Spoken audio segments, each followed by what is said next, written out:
ட்ரெய்லரை பார்க்கும்போது சிம்பு தான் எனக்கு இங்கே தெரிகிறாரு. கமலஹாசன் படம் மாதிரியே எனக்கு தெரியல. முழுக்க சிம்புவோட ஸ்வாக் வந்து வேறு லெவலில் இருக்குது. அண்ட் அஃப்கோர்ஸ் கமல் வந்துட்டு அவர் வேறு. பட் நம்மளை சிம்பு வந்துட்டு 2-3 இயர்ஸ் ஆகுது. ஆக்சுவலாக நான் மாநாடில் பார்த்த சிம்புவை திரும்ப என்னால் பார்க்க முடியலேன்ற ஒரு ஃபீலிங்கில் இருந்தேன். இடையில தளபதி சாங்கில் செம்மையாக ஒரு ஃபயரோட ஒரு பர்ஃபார்மன்ஸ் பண்ணார். அண்ட் அதுக்கப்புறம் 10 தலையில் இருக்குன்னு நினச்சேன். ஒரு சட்டிலான ரோல் செகண்ட் ஹாஃப்ல இருந்து கொடுத்து ஒரு மாதிரி ஆக்கிட்டாங்க.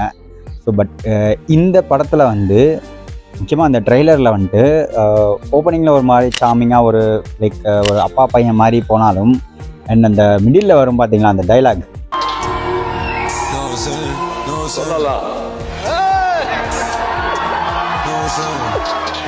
இனிமே இங்க நான் தான் ரங்கராய சக்திவேல்.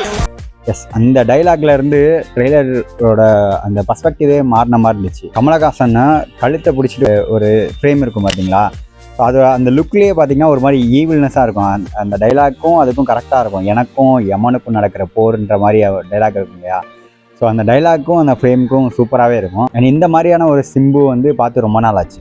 அண்ட் மணி தாத்தா வந்து இந்த சிம்புவை அன்லீஷ் பண்ணியிருப்பாருன்னு நினைக்கிறேன். பிலீவ் ஜூன் 5 பார்த்தா தான் தெரியும்.